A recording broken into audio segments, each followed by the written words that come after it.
Здравствуйте, дорогие друзья! Наш с Зайкой, она тут спит рядом. Сегодняшний выпуск будет совсем не празднично-новогодним, ведь он посвящен тем проблемам со здоровьем и настоящим физиологическим ужасам, которые подстерегают людей, занимающихся, казалось бы, безопасным и приятным делом – пением. Начинаем прямо сейчас. Не переключайтесь. Мы с Зайкой стартуем сегодня с рассказа о самом трэше. 1,5 года назад в одном из первых роликов я говорила о певческом дыхании маткой и технике опоры звука на тазовую диафрагму. Он, кстати, тут. Тема продолжает обрастать подробностями. Например, за это время я выяснила, что подобные приемы в вокале чреваты возникновением гинекологических заболеваний вплоть до бесплодия. Но певческое дыхание маткой отдыхает по сравнению с тем ужасом, о котором сейчас пойдет речь. Брезгливых я прошу промотать этот момент. История леденящая кровь! Очень многие певцы и вокальные педагоги озабочены вопросом увеличения мощи голоса, его плотности и объема. Достаточно и тех, кто пытается найти черный звук.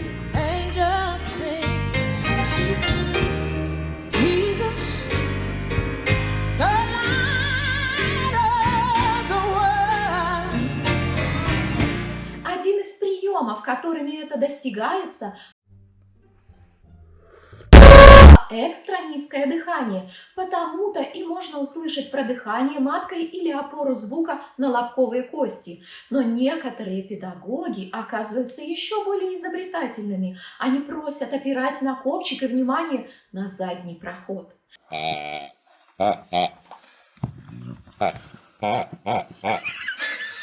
Для каждой части человеческого организма природой прописаны правила эксплуатации. Физиологическая норма для этой части 3-5 минут умеренного натуживания в ходе ежедневного опорожнения кишечника. 3-5 минут в день. Педагоги, выстраивающие певческую опору на задний проход, принуждают учеников к ежедневному многочасовому напряжению этой части. Последствия подобной экстремальной техники кошмарны.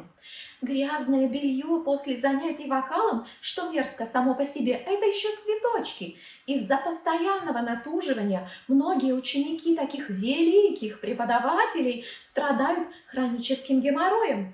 Он не только вызывает достаточно дискомфортные ощущения, но и провоцирует появление целого ряда вторичных заболеваний, например, анемию, тромбозы, некроз тканей и даже рак.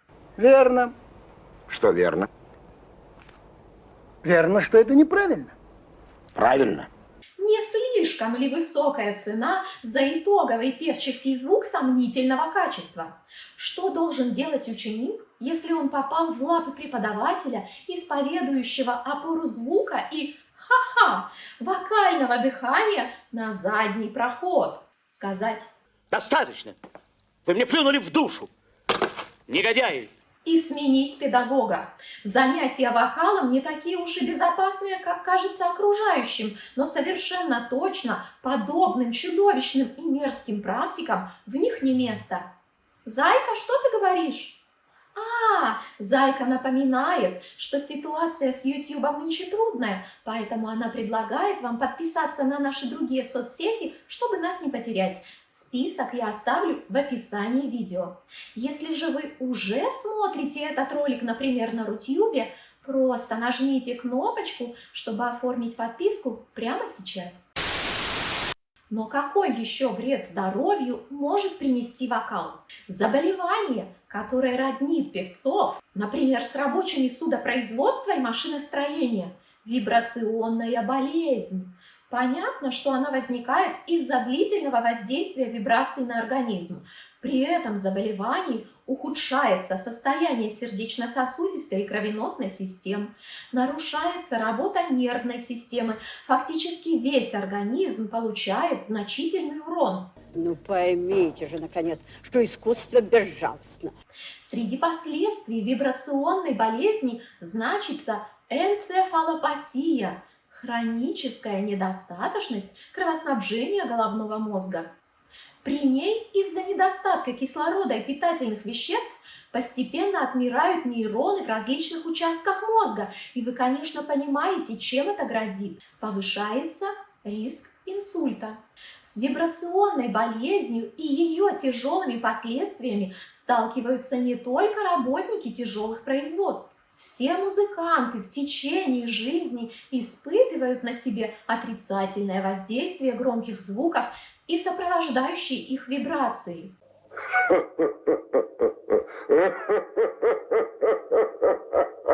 Несколько облегчает ситуацию то, что музыкальные частоты по большей части не попадают в наиболее опасный участок вибрационного спектра, но порадуемся за любителей послушать в своих консервных банках на колесах басовые тынц-тынц-тынц от недомузыки. Обострил напили.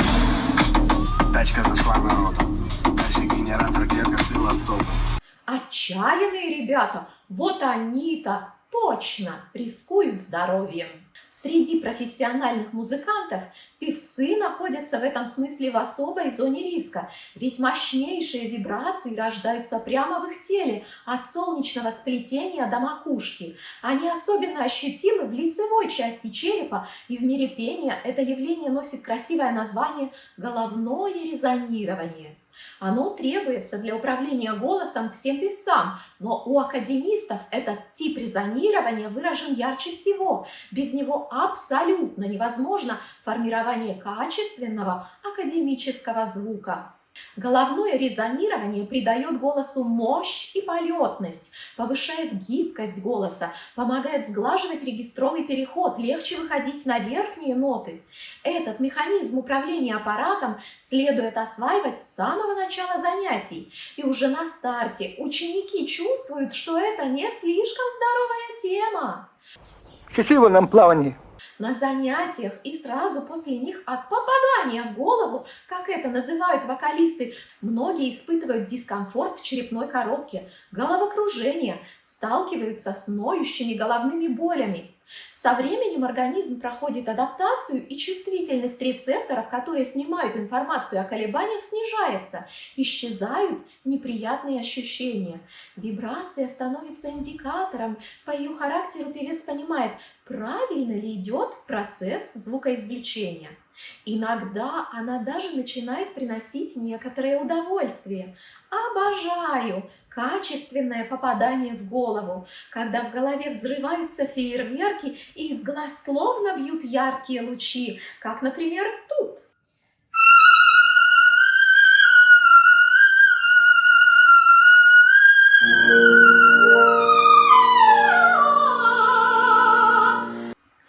Подозреваю, что все это стимулирует выработку эндоканнабиноидов, компенсирующих отрицательный эффект вибрации. Но на данный момент исследования этой связи не существует, и потому это остается лишь моей догадкой. Но вибрацию мы смело записываем в список рисков для здоровья, которые несут вокалисты. Рубрика «Книжная полка». На моем канале есть подкаст, посвященный певцам-кастратам. Моя монография о них находится в процессе, и сроки выхода ее из печати трудно прогнозируемы. Но пока вы можете посмотреть ролик об эксгумации Фаринелли. Он где-то вот тут. Или прочитать об этом мои статьи. Ссылки на них я оставлю в описании. Особенно нетерпеливым я сегодня представляю книгу французского историка, фаринеллиста, специалиста по эпохе барокко Патрика Барбье Фаринелли. Как вы уже догадались, она посвящена биографии величайшего певца-кастрата Карло Броски. В монографии автор представляет довольно подробно повороты в судьбе Фаринелли, раскрывает причины его поступков и пытается воссоздать его психологический портрет. В определенном смысле автор предстает здесь как профайлер. От музыковедческих трудов книга отличается в том смысле, что она глубоко пронизана трепетным отношением автора к предмету исследования. Похоже, впрочем, что Барбье даже не пытается быть по-научному беспристрастным, но этот дефект ему простителен. Биография за счет этого остается не сухим сборником фактов, а читается как подлинный роман. Благодаря живому и эмоциональному стилю изложения создается ощущение, что вы по-настоящему понимаете происходящее в судьбе героя, что он не плакатная фигура, а вполне реальный человек. Полагаю, для жизнеописания людей и искусства в некоторых случаях наиболее подходящим оказывается именно такой язык. Несмотря на то, что Патрик Барбье базировал свою монографию на новейших исследованиях, книга о Фаринелли остается примером того, насколько губительным для музыкальной науки является малейший рассинхрон по времени. Впервые книга была опубликована во Франции в 1994 году. На тот момент останки великого певца еще считались утраченными, однако буквально в следующем году было установлено место их захоронения, а спустя 10 лет они были эксгумированы и тщательно изучены. За это время создано общество исследования Фаринелли, которое и явилось инициатором эксгумации. Общество фаринеллистов регулярно проводит конференции и концерты, посвященные легендарному исполнителю, и у истоков всего этого стоит как раз Патрик Барбье, исполняющий обязанности президента организации. Однако книга о Фаринелли, впервые опубликованная на русском языке в 2021, выпущена в первоначальном виде и не содержит целого ряда сведений, полученных о великом певце в последние десятилетия. Конечно, это минус монографии. Тем не менее, я рекомендую прочитать эту книгу всем, кто интересуется историей музыки и биографиями великих людей.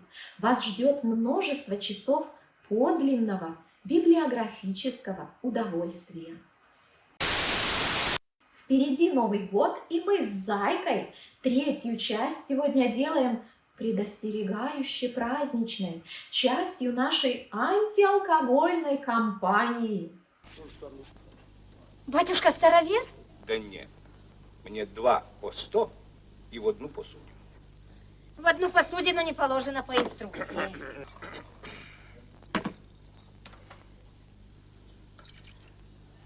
К полумерам не привык. За разными музыкальными направлениями стойко закрепились традиции употребления. Музыканты New Age – травка, рокеры – тяжелые наркотики, академисты, несомненно, староверы и приверженцы давних традиций. Они по-прежнему предпочитают старый добрый алкоголь и периодически употребляют его не для удовольствия и социализации, а как инструмент для настройки работоспособности. Актеры и певцы должны обладать подвижной нервной системой, чтобы она буквально включалась по щелчку пальца и приводила обладателя в сценический режим работы. Недостаточно опытные певцы предпочитают накатить рюмашку коньячку. Для этого и свято верят, что это отличный способ снять страх сцены и погрузиться в экстраверсивный настрой. Но это отличный путь к алкоголизму. Некоторые певцы используют иной предлог для соприкосновения с крепкой алкогольной продукцией. А кто не пьет? Назови! Нет, я жду! Голос вокалиста требует соблюдения целого ряда правил для сохранения хорошего звучания. Количество этих правил зависит от степени нежности аппарата. Самыми ранимыми оказываются, как ни странно, вовсе не колоратурные сопрано, как можно было подумать, а тенора. Я не выспался, я перенервничал, на меня действует ретроградный Меркурий. Море отмазок, почему тенор завтра не будет петь верхнюю ля или до. Кстати, давайте создадим топ теноровых оправданий. Если вы знаете иные причины плохого звучания тенора, напишите их в комментариях. Великого Лучано Паваротти, которого лично я считаю лучшим тенором 20 века, даже называли из-за его ранимости королем отмен. Он придерживался принципа «лучше звучать превосходно или вообще никак». Потому когда он чувствовал себя не в форме, он спокойно отменял спектакль. И в этом есть своя правда. Но очень многие тенора предпочитают иной выход из ситуации. Опять в моем рассказе возникает рюмочка коньячка. Этот теноровый подвид предпочитает легкий коньячный разогрев перед выходом на сцену. Минимальная доза алкоголя оказывает на связки незначительный согревающий эффект, но по большей части создает иллюзию улучшения состояния голоса. Любители этой практики даже получили особенное название – коньячные тенора. Употребление они начинают под предлогом использования экстренной меры, но раствор коварен.